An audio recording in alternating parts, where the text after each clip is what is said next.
আজকে আমরা কাটিগড়া ট্রাক ওনার অ্যাসোসিয়েশনের পক্ষ থেকে একটি প্রতিনিধি দল আমরা কাছাড়ের জেলা আয়ুক্ত মাননীয় মৃদুল যাদব মহাশয়ের উদ্দেশ্যে একটি স্মারকলিপি আমরা কাটিগড়া সার্কেল অফিসারের মাধ্যমে আমরা সাবমিট করেছি। এই মেমোরেন্ডামের উদ্দেশ্য হলো কাটিগড়া ট্রাক ওনার অ্যাসোসিয়েশনের পক্ষ থেকে যে এই উদ্দেশ্যে যে আজকে গতকাল হঠাৎ করে যে আমাদের শিলচরের সঙ্গে যোগাযোগ ব্যবস্থা একমাত্র আমাদের কালাই শিলচর রোডের হারাং সেতুর উপর যে ব্রিজ ছিল সেই ব্রিজ অতিরিক্ত মালবাহী গাড়ি অর্থাৎ ওভারলোড গাড়ির কারণে যে ব্রিজটি বিকল হয়ে পড়ার কারণে আমরা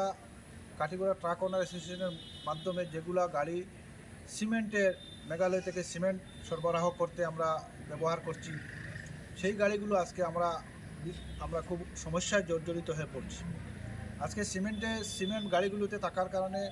অতি বৃষ্টি হচ্ছে, বৃষ্টির কারণে সিমেন্টগুলো নষ্ট হওয়ার আশঙ্কা রয়েছে। সিমেন্ট যদি সামান্য মাত্র নষ্ট হয় তাহলে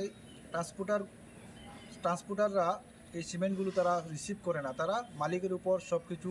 ছেড়ে দেয় আর গাড়ির মালিকরা এই সিমেন্টগুলো ভর্তুকি দিতে হয়। এর জন্য আমরা গাড়ির মালিকরা খুবই হতভম্ব হয়ে পড়েছি। আমরা ডিস্ট্রিক্ট কমিশনার মহোদয়ের কাছে আমরা আবেদন করব এই কথা যে আমাদের যে সিমেন্ট লোড গাড়িগুলো রয়েছে দিবখাল গেইটে আটকা পড়েছে, টুল গেইটের এখানে, সেই গাড়িগুলো যাতে আমরা যেগুলো কাটিগড়া, কালাইন এবং বাটগ্রাম, গুমরা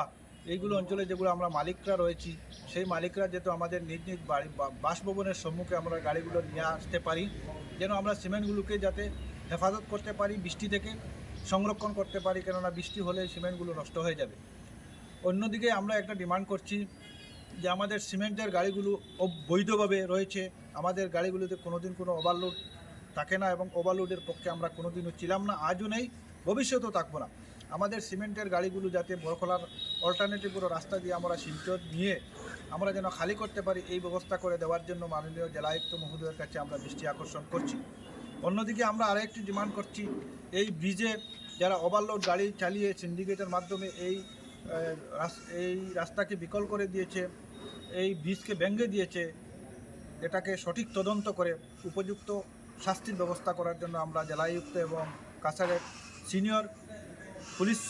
অফিসার মহোদয়ের কাছে আমরা ডিমান্ড জানাচ্ছি। ধন্যবাদ।